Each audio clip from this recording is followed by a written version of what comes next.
Assalamualaikum. Hi guys. In the previous video, I introduced to you this term, dual nature of electron. So what does it mean by dual nature of electron? We are going to talk about this guy first. So I believe everyone should know who this is. This is Albert Einstein, where he proposed that light not only has wave properties, which we characterize by wavelength and frequency, but also light has particle properties. Light was shown by Einstein to consist of photons.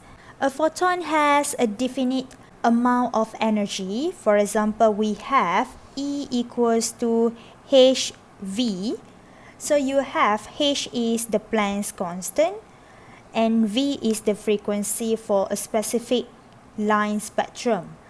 However, the phenomenon of dispersion of light into a spectrum by a prism is best to explain in terms of wave theory of the light. This is why the relationship between matter and radiant energy developed by Planck here and Einstein here was further developed by Louis de Broglie, a French physicist.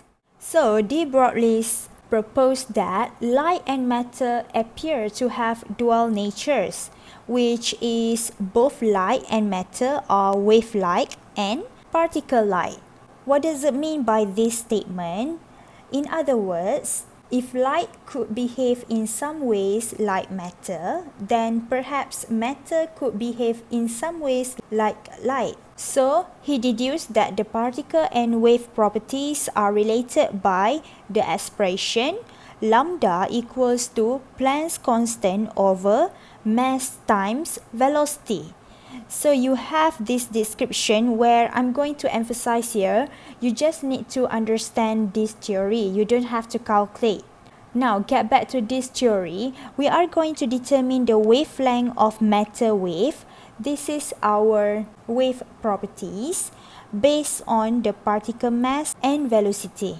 So from this expression, I'm going to explain a bit where the wavelength for particles matter is inversely proportional to its momentum. So this is momentum where you have mass times velocity. For example, you have your mass particle.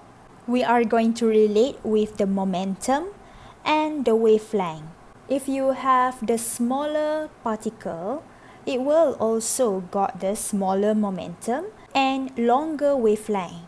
As a conclusion, the lightest electron will have the longest wavelength. So that is the explanation based on the expression for de Broglie's postulate. The main point of this equation is that particles can behave like waves. Classical physics define waves and particles as two separate physical phenomena. But de Broglie here, this guy, proposed that matter could behave like waves and derive his equation based on that idea. So in a simpler word, there is a relationship between the wavelength of an electron and its momentum. So that's it for de Broglie's postulate. I'll see you in the next video. Bye!